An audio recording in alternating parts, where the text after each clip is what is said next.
I'm Madi Fleischer from KIO, and I'm very excited to be joined by the DJ producers, two friends, and I'm going to be asking them some questions.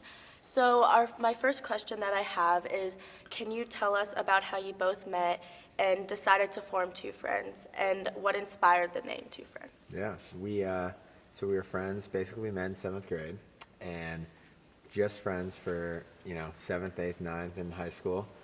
And when we were graduating high school, so like basically spring of senior year, we were like both into music in our own ways. I played guitar. I was in our choir. Eli was starting to experiment with like kind of computer music and stuff like that. And we just like, hey, should we perform or start a DJ duo? Didn't even really know what it meant. And we're like, yeah. And then we started thinking of names, and everything felt forced except Two Friends, just because we were basically two friends. Oh, I love that. Your music has gained significant popularity. How do you choose what songs to remix, and how is your creative process like? It's different every single time. We try not to get too in the weeds about it. If there's something that we hear on the radio or a friend recommends, or it could be anything, and we're just like, oh, that could be cool. Let's remix it, or let's throw it in a mix. And same thing with the original music. If there's a guitar lick that Matt plays, like all of a sudden that could be the start of a new song. So I think we try to just keep it simple, and if something sounds good, just keep going down that road and see how far you could take it. And it's kind of nice to not feel like you're too boxed in or have too many rules. Trust your instincts. Yeah. What do you see is the biggest challenge facing DJs and producers today? How do you navigate through all of that?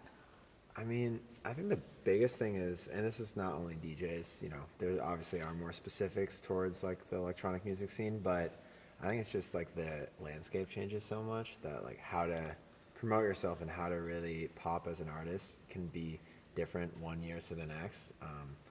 That's utilizing new platforms, new DSPs, obviously, on the social side, TikTok is huge, and you want to figure out how to convert that to a fan base, and just being able to balance making music and also putting the time that's necessary to create a brand and an engaged fan base, because if you're working 100% of your time on music, there's a good chance no one hears it. Recently, there has been a gain in popularity amongst teenagers with DJing. What advice would you give to someone in high school that is looking to pursue a career? Yeah, it's funny that you say that, because that definitely is a new phenomenon, but it's definitely very true. When we were in high school, we were kind of the odd ones out, and weren't a lot of other people in our school that were pursuing that. It was more common that you would be in a band with your friends, and now it's totally flipped the script. I don't think there's too many kids in high school that are going the classic band. I mean, there's some obviously, but that's something nice about DJing, is that there's not too many barriers to entry. You could have a laptop, a pair of headphones, and download a program. Some of them are even free, and you could get your start. So the advice is if you're curious about it or you're passionate about it, just dive in and explore. Put in the hours, have fun with it. There's so many tutorials on YouTube and resources and community. Find other people that are at a similar stage as you.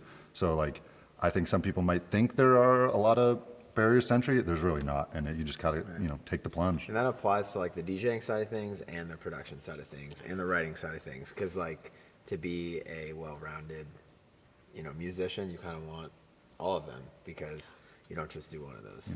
Perfect. Thank you guys so much. Thank you. Appreciate it.